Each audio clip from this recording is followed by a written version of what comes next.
Price Lord brothers and sisters. இன்னைக்கு நம்ம ஒரு எல்லாருடைய மனசுலயும் அநேகருடைய மனசுல எழும்புற ஒரு கேள்விக்கான பதில் தான் பார்க்க போறோம். என்ன அப்படின்னா, கர்த்தர் பேசுகிற தெய்வம் என்றால் எனக்கு ஏன் அவர் பேசுவதை கேட்கறதுக்கு கடினமா இருக்கு? ஏன்னா பொதுவா கிறிஸ்தவங்க எல்லாருமே நம்ம பேசுகிற தெய்வம், நம்ம கல்லையோ மண்ணையோ வணங்கல, நம்ம உயிருள்ள தெய்வம் வணங்கல. அது முக்கியமா பிரத்யட்சமா ஆர்டர் என்கிட்ட பேசணும், அது அப்படி சொல்ல அந்த தெளிவா அப்படியே அப்படியே பேசணும் அப்படின்னு எல்லாருமே நம்ம நினைப்போம். நம்ம கேள்விக்கான பதில் தான் இந்த வீடியோ நம்ம விரிவா பார்க்க போறோம்.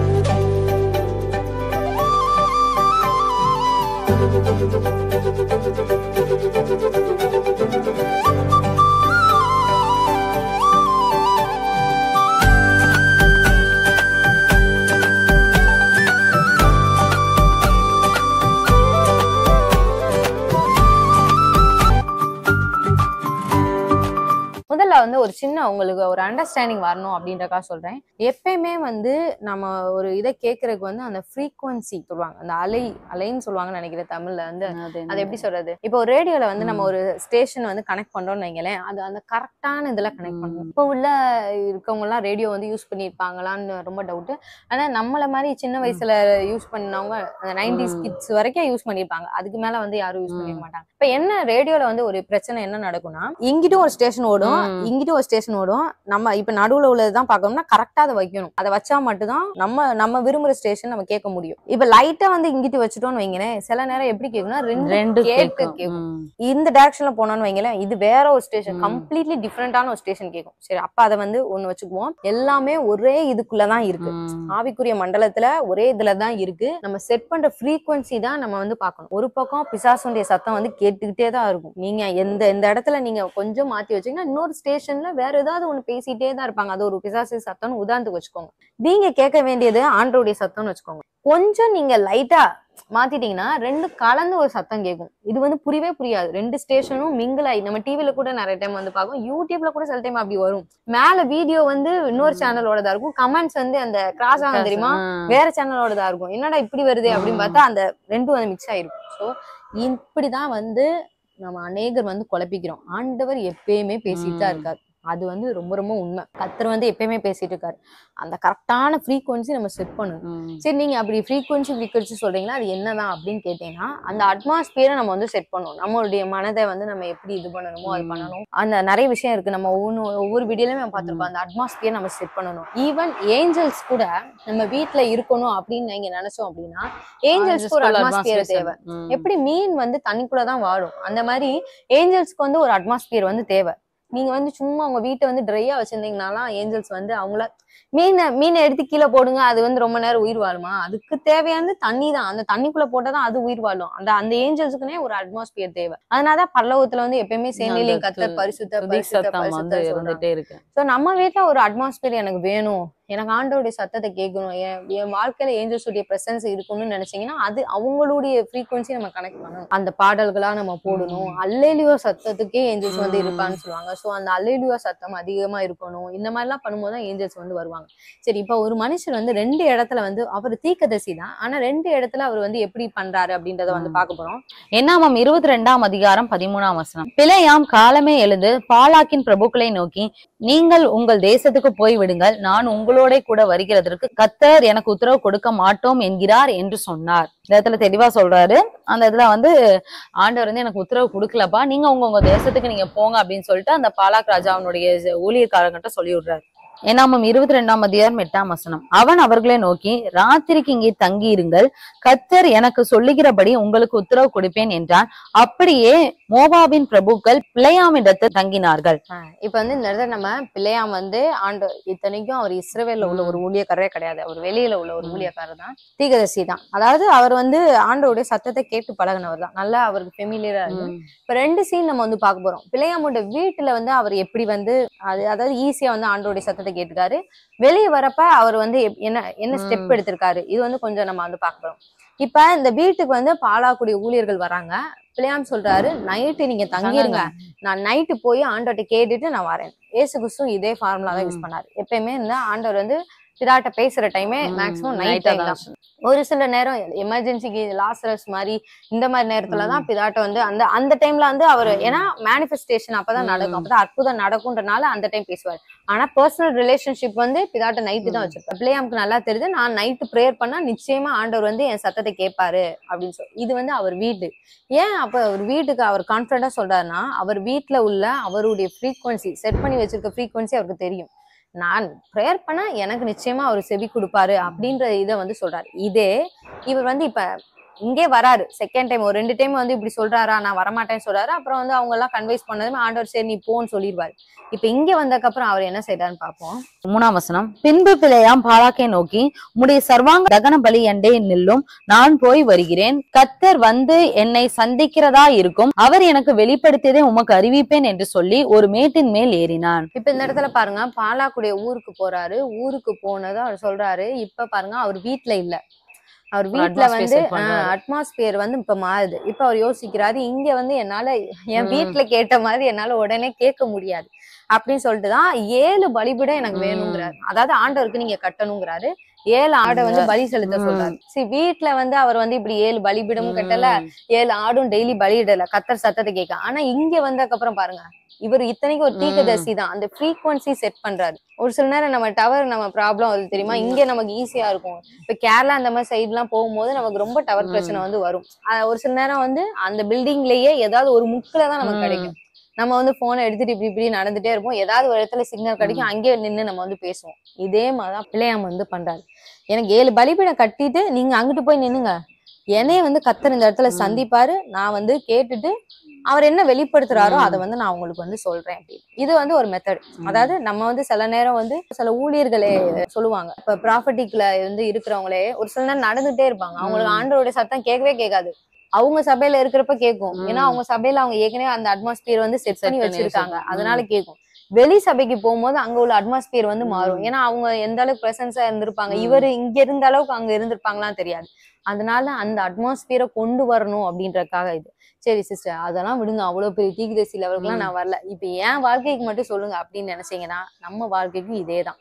எப்படி அந்த காலத்துல தீர்க்கதரிசிகள் வந்து கர்த்தருடைய வார்த்தையை கேட்கறதுக்காக அந்த புரிஞ்சு நடந்துக்கிட்டாங்களோ, இன்னைக்கு நம்மளும் புரிஞ்சு நடந்துக்கிட்டோம்னா போதும். ஒண்ணு உங்க பாடல்கள் நீங்க பாடுறது மூலம் ஆண்டவர் உங்களோட பேசுறாரா, இல்ல வசனங்கள் மூலம் பேசுறாரா, இல்ல ஜெபத்துல பேசுறாரா, இல்ல சொப்பனத்துல பேசுறாரா, இல்ல தரிசனத்துல பேசுறாரா, எந்த இதுல உங்களுக்கு டக்குன்னு கனெக்ட் ஆகுது, அத வந்து நம்ம தான் தெரிஞ்சுக்கணும். நம்ம தான் பழக்கி வைக்கணும். ஆண்டவர் உங்ககிட்ட எந்த விதத்துல பேச வராருங்கிறத நம்ம தான் தெரிஞ்சு வச்சுக்கணும். இன்னொரு இடத்துல இருக்கும், எலிசா தீர்க்கதரிசி வந்து அவுட் ஆஃப் ஃப்ரீக்வன்சி போயிருவாரு. ஏன் நம்ம தீர்க்கதரிசியா எடுக்கிறோம்னா, ஏன் இவங்க எல்லாம் வந்து ஆண்டோட சத்தத்தை கேட்டு பழகினவர்கள், பிராக்டிஸ் பண்ணவங்க இவங்க எல்லாம். இப்ப வந்து இவர் எலிசா தீர்க்கதரிசி என்ன பண்றாருன்னா, அந்த கோவப்படுறாரு.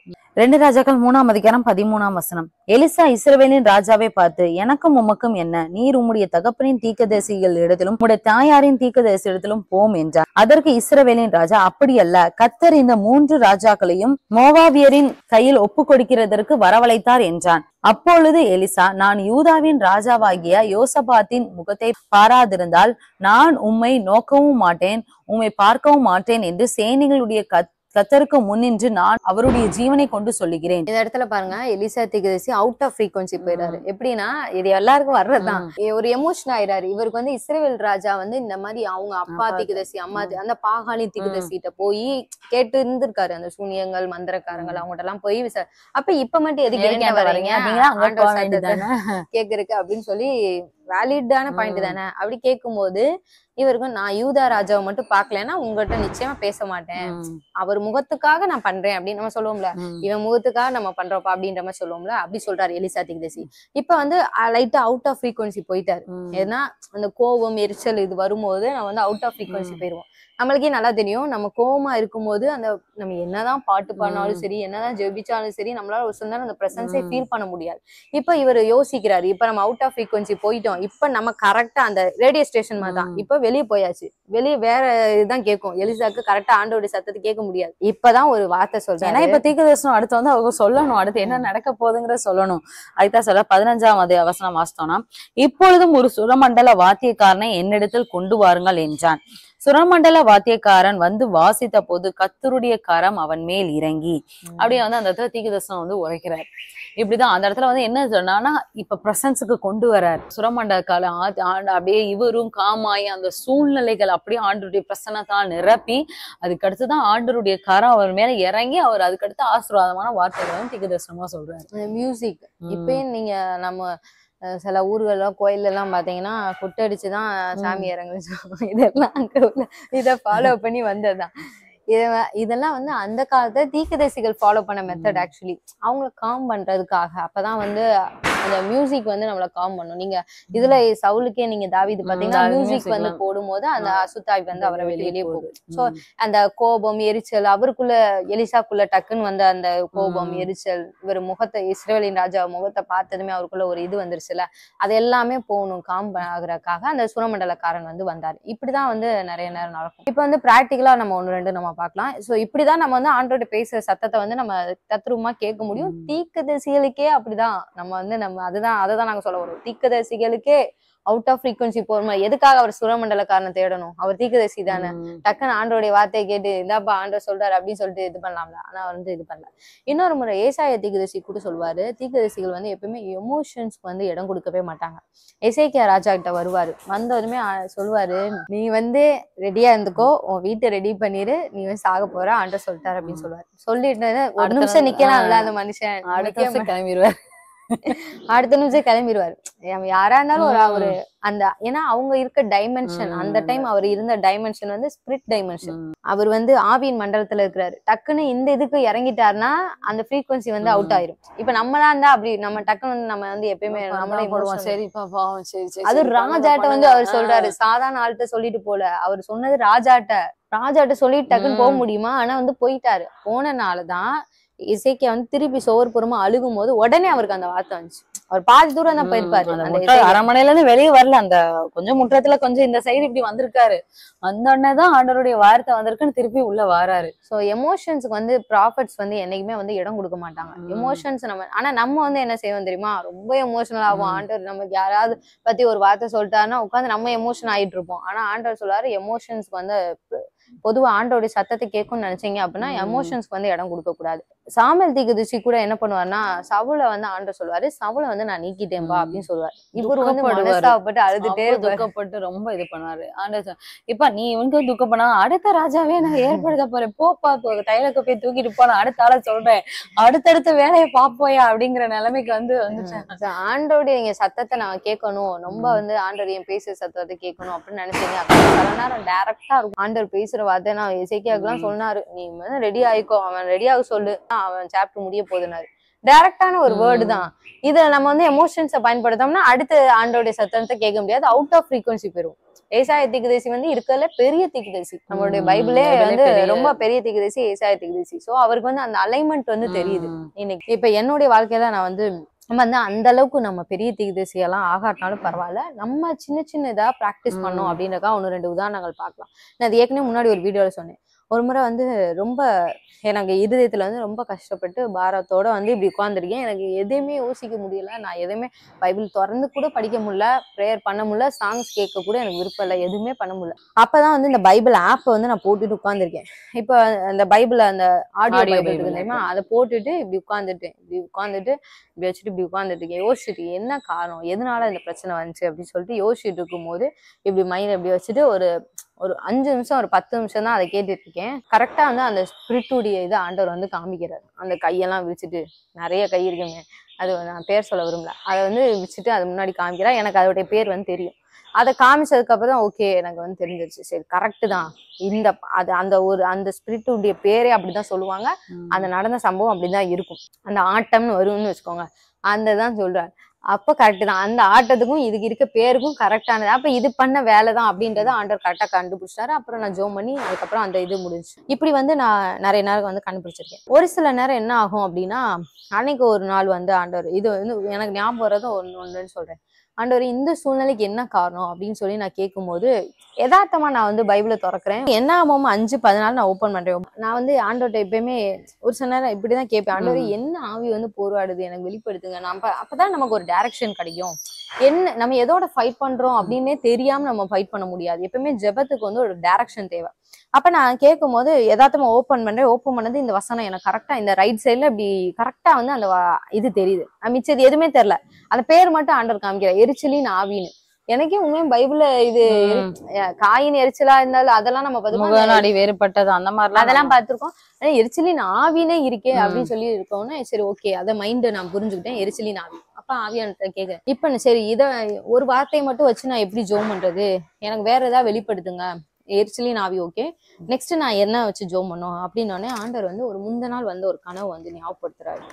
அந்த கனவுல எப்படி இருக்குன்னா, நான் ரோட்ல வந்து போறேன், கையில வந்து தட்டுல சாப்பாடோ ஏதோ வந்து எடுத்துட்டு போறேன், அதாவது பத்திரமா இதை கொண்டு போகணும், சாப்பாடு மாதிரி தான் இருக்கு, எடுத்துட்டு போறேன். சுத்தி நாயா வந்து நிக்குது. நாயா வந்து பொதுவாவே நமக்கு இந்த நாய்களை பார்த்தாலே நமக்கு ஒரு எரிச்சல் வந்துடும். அது நம்ம ஏதாவது கையில ஏதாவது வாங்கி கொண்டு போகும்போது அது ஏதாவது பண்ணிட்டே வந்துச்சுன்னு வைங்களேன், நமக்கு ஒரு கடுப்பா வரும் தெரியுமா. அதை அப்படியே குலைச்சிட்டு அது ஒரு மாதிரி வந்துச்சுன்னு வைங்களேன், ஐயோ இதை எப்படி பாதுகாப்பா கொண்டு போறோன்ற மாதிரி ஒரு எரிச்சல் ஒரு இது. அப்ப அந்த நாய்கள், அது நாயே எரிச்சலின் ஆவிமா தான் இருக்கும், அந்த குலைச்சிட்டு ஒரு மாதிரி பல்ல கடிச்சிட்டு அப்படி. அப்ப சரி ஓகே, ஆண்டர் அந்த ட்ரீம் ஞாபகப்படுத்துறாரு. இப்ப நான் எதை வச்சு ஜோம் பண்றது அப்படின்னு கேட்கும் போது ஆண்டர் டக்குன்னு அந்த ஒரு வசனம், சங்கீதத்துல ஒரு வசனம் இருக்கும், நாய்கள் என்னை சூழ்ந்திருக்கிறது, பொல்லாதவர்களின் கூட்டம் என்னை வளைந்து கொண்டது, என் கைகளையும் என் கால்களையும் உருவ குத்தினார்கள்.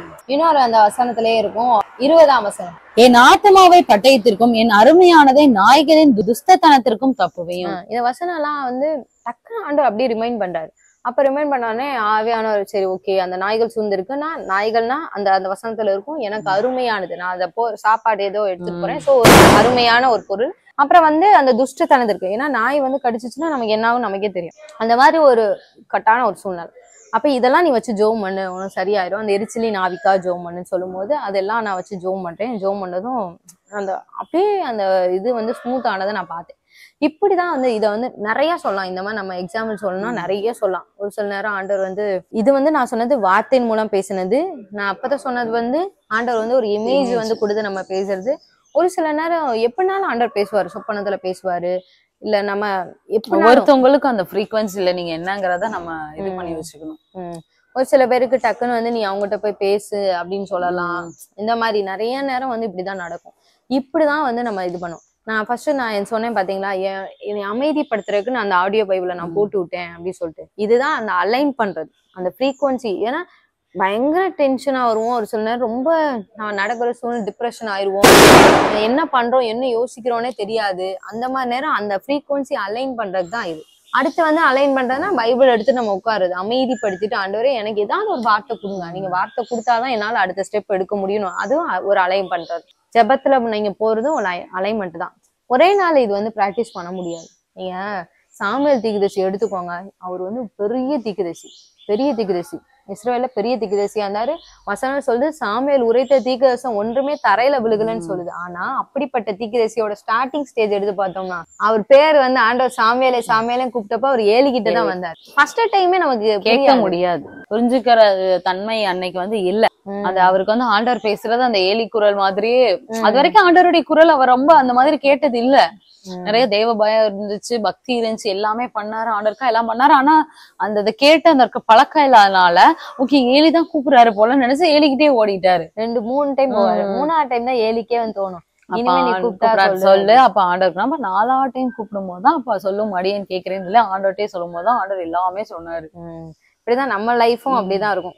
நீங்க வந்து எந்த ஒரு ப்ராஃபட் ஆண்டோடைய சத்தத்தை கேட்க பழகணும், யாரை நீங்க கேட்டாலும் அவங்களுடைய பிகினிங்குமே வந்து இப்படிதான் இருக்கும். இப்ப நீங்க எங்கிட்ட கேட்டாலுமே உங்களுக்கு எல்லாம் கொஞ்சம் டஃபா தான் இருக்கும். சோ கொஞ்சம் நம்ம பழகதான் நம்ம வந்து இதாகும். ஒரு சில பேர் சொல்லுவாங்க வசனமாவது அவங்களுக்கு வருது, நீங்க இப்பெல்லாம் வந்து உங்களுக்கு அந்த பிக்சர் தெரியுது, உங்களுக்கு இதெல்லாம் தெரியுது, ஆனா எங்களுக்கு இதெல்லாம் தெரியலன்னு. எங்களுடைய பிகினிங் ஸ்டேட் எல்லாம் எடுத்தோம்னா இதை விட ரொம்ப மோசமா இருந்திருக்கும். ஏதாவது சின்ன இதுதான் ஆண்டவர் தந்திருப்பாரு, ஆனா அதுல இருந்து அப்படியே டிராவல் ஆகி கொஞ்சம் கொஞ்சம் அப்படியே போறதுதான் இது.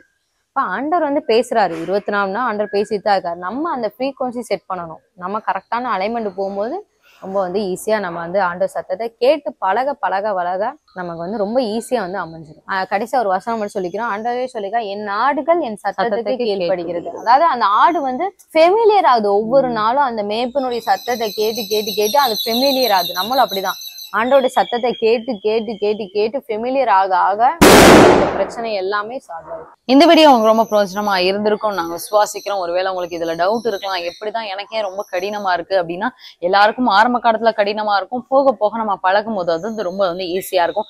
நீங்களும் பழகிக்கோங்க. நிச்சயமா உங்களுக்கு ஏத்த விதத்துல ஆண்டவர் எப்படி பேசுறாரோ அந்த முறையில நீங்க பழகிக்கோங்க. ஒவ்வொருத்தவங்களுக்கு வித்தியாசமா இருக்கும். இவங்களுக்கு ஒரு மாதிரி இருக்கும், எனக்கு ஒரு மாதிரி இருக்கும், எல்லாருக்கும் ஒரே மாதிரி தான் இருக்கும் இல்ல. ஆண்டவர் பல வகையில பல விதத்துல அவங்கவுங்க புரிந்து கொள்ளுகிற கெப்பாசிட்டி விதத்துலதான் ஆண்டவர் ஒவ்வொருத்தவங்ககிட்டயும் பேசுவார். சோ உங்களுக்கு அது பிரயோஜனமா இருக்கு. நீங்க அந்த வழியை கண்டுபிடிச்சீங்கன்னா பிரயோஜனமா இருக்கும். இந்த வீடியோ நீங்க அநேகருக்கு ஷேர் பண்ணுங்க. சத்தியம் தள்ளலாம் பிரயோஜனமா இருக்கும். மீண்டும் அடுத்த ஒரு வீடியோல உங்களை சந்திக்கிறோம். கர்த்தர் உங்களை ஆசீர்வதிப்பாராக.